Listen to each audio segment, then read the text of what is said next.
Chers jeunes yu Ken Bougoul TV dal leen jàmm ci li gën a fës ci ëttu yëglekaay yi ñu commencé kook réew mi quotidien bi dellusiwaat yu bëtti école bi yëglekaay bi def taxaw seetlu ci école privée yi nga xamante ne di jamono ji boo leen di càmbar lu ëpp ci ñoom nekkul ci yoon maanaam légal luñu yëglekaay bi di ñu xamal ne bëri na ci école privée yoo xamante ne ñu ngi ci Sénégal am ay professeurs élèves ya fees fa dell te école boobu noonu kenn reconnaître ko yëglekaay bi dellusiwaat ci chiffres yi nga xamante ne di moom la école privée yi di am at muy yàlla sàkk rawatina élèves ya fay nekk xayma gi taxawaayu école privée yi ci Sénégal gi lépp yëglekaay bi dellusiwaat na ci alerte yëglekaay ubbi xët bu yaatu def révélation ci dossier coow li nekk ca biir assemblée nationale yéenekaay bi ne ministre de la justice mujjee naa saisir nag assemblée nationale ngir ñu yëkkati immunité parlementaire yu député yi nga xamante ne di ñoom la ñuy tuumal ci affaire trafic de faux passeport diplomatique yi Sud du Quotidien di ko dëggal de maître Malick Sall kay mujjee naa ubbil yoon nag assemblée nationale rawatina seen président Moustapha Niasse ngir mu mën a yëkkati immunité parlementaire yu député yi di Mamadou Sall ak Boubacar Biaye te fi mu toll ni ñu ngi xaar ñaar jàpp ñetti semaine rek ngir assemblée nationale mën a dajee yëkkati seen immunité parlementaire bii le Témoin yéenekaay di ko leeral ne toog passeport diplomatique bii kay fi mu toll ni mu ngi bëgg a ëlbatiku coow li fas yéene jeex waaye bu ñu moytuwul ñoom ñaari député yi danañ dem ca rëbës yéenekaay bi def ci ay révélation yu rëy te ñuy xamal ni gannaaw ba ministre de la justice bind na badaaxal jox ko assemblée nationale ngir sàkku ci ñoom ñi daal di yëkkati immunité parlementaire yu député yi fi mu toll nii nag moom caaxaan jeex na dëgg ci des lii day firndeel dong na député yi am nañ seen passeport ngir dem ca rëbës yéenekaay bi ñu xamal ne nag fi mu toll nii assemblée nationale amatuñu lay faaw ñu yëkkati immunité parlementaire yu député yi ngir justice mën a def liggéeyam le quotidien yéenekaay ubbi ci xët bu yaatu te ñuy xamal ni ñaari député yi di Sall ak Biaye fi mu toll nii ñu ngi ci salle d'attente bi di xaar rek ñu ubbi session bu yees bii ci assemblée nationale te fi mu toll nii ñu ngi koy xaar le 14 octobre bii di ñëw te ñoom waa assemblée nationale seen premier dossier mu ngi nii te moo dañu yëkkati immunité parlementaire yu député yi 24 heures yéenekaay moom ubbi xët bu yaatu jagleel ko trafic de passeport diplomatique yi yéenekaay bi di ñu xamal ji nguurug Sénégal ci boppam ñoo jaaxle deru Sénégal yàqu ca bitim réew yéenekaay bi di ñu xamal ne état bu Sénégal fi mu toll nii jël nañu yenn matuwaay ngir daal di càmbaraat doxalin gi ñeel joxe gi ñuy joxe passeport diplomatique yi te li gën a garaaw jamono ji ci passeport diplomatique yi moo di waa bitim réew fi mu toll nii nawlootuñu te lii état bu Sénégal ci boppam commencé nañ koo xam bokk na ci li poussé ministre de la justice mu saisir président assemblée nationale ni ki démb ngir ñu yëkkati immunité parlementaire yu député yi àtte leen ci na mu gën a gaawee ba tooxi doona yi mel nii dootul amati ci réew mi yéenekaay bi ne coog trafic de faux passeport diplomatique yi de président de la république Macky Sall donc ko mën a lijjanti ñu fexe ba ñu xoolaat bu baax naka la ñuy joxe passeport diplomatique yi lii donga ciy solution direct news moom ubbi xët bu yaatu jagleel ko élection locale 2022 yi ci diwaanu Kaolack yéenekaay bi ñu xamal ne waa Benno Bokk Yaakaar xëccoo ba mu ngi mel ne tulleeg màlle xolo Ablaye Xuma rek amul lu mu yekku naataangoom yi nekk ca diwaanu Kaolack bokk ci Benno Bokk Yaakaar Ablaye Xuma yëkkati ay dëggam teg ko ci table bi tey xam le ne ñaar fukki at a ngi di Kaolack dellu ginnaaw amul benn xar kanam bu yees bu mu am cër bi Kaolack am ci Sénégal perdre na ko bu yàgg waaye nag lii nag moom day jeex Ablaye Xuma ji xam le ci biir yéenekaay bi de waa Benno Bokk Yaakaar ci boppam laay xamal ne buñ ma investirul tamit man dinaa dem ak sama liste bopp ci élection locale yii Ablaye Xuma yekk lu mel ne xamee Mariama Sarr maire Kaolack bi ne bilan bu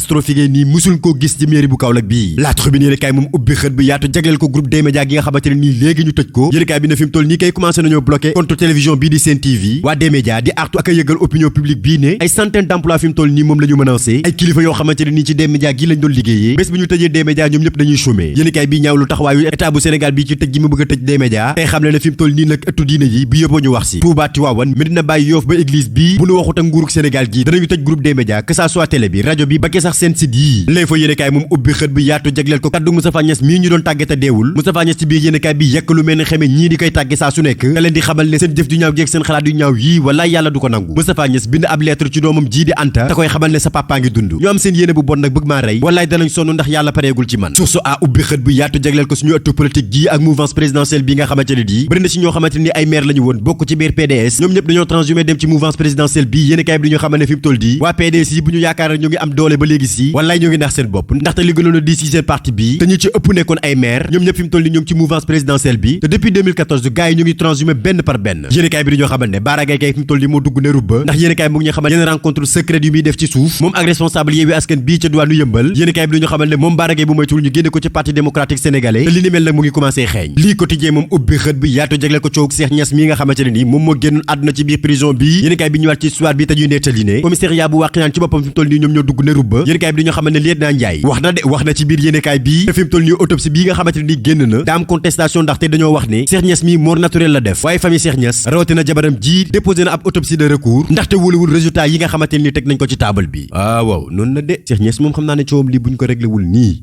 yàqule danañ fi gisaat yeneen yu mel ne Cheikh Niass de baax na ba suba ak jàmm inshallah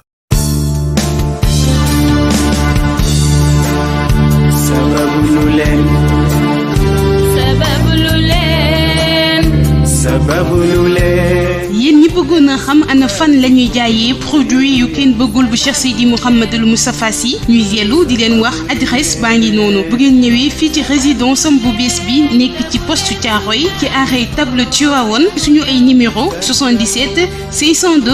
15 63 76 378 17 ñi nga xamante ni dañoo am cas yu urgent ba mënuñoo xaar mën nañoo woote ci numéro bi di 77 030 48 40 ñu bamtuwaat ko 77 030 48 40 bu ngeen wootee ci yile numéro di ngeen jot ndaw yi kenn bëggul bu Cheikh Seydi Mouhamadul Moustapha Sy wan leen ana nan ngeen di def ba mën a agsi ci bile bërëb bés yi nga xamante ni moom la kenn bëggul bu Cheikh Seydi Mouhamadul Moustapha Sy di consulter talaata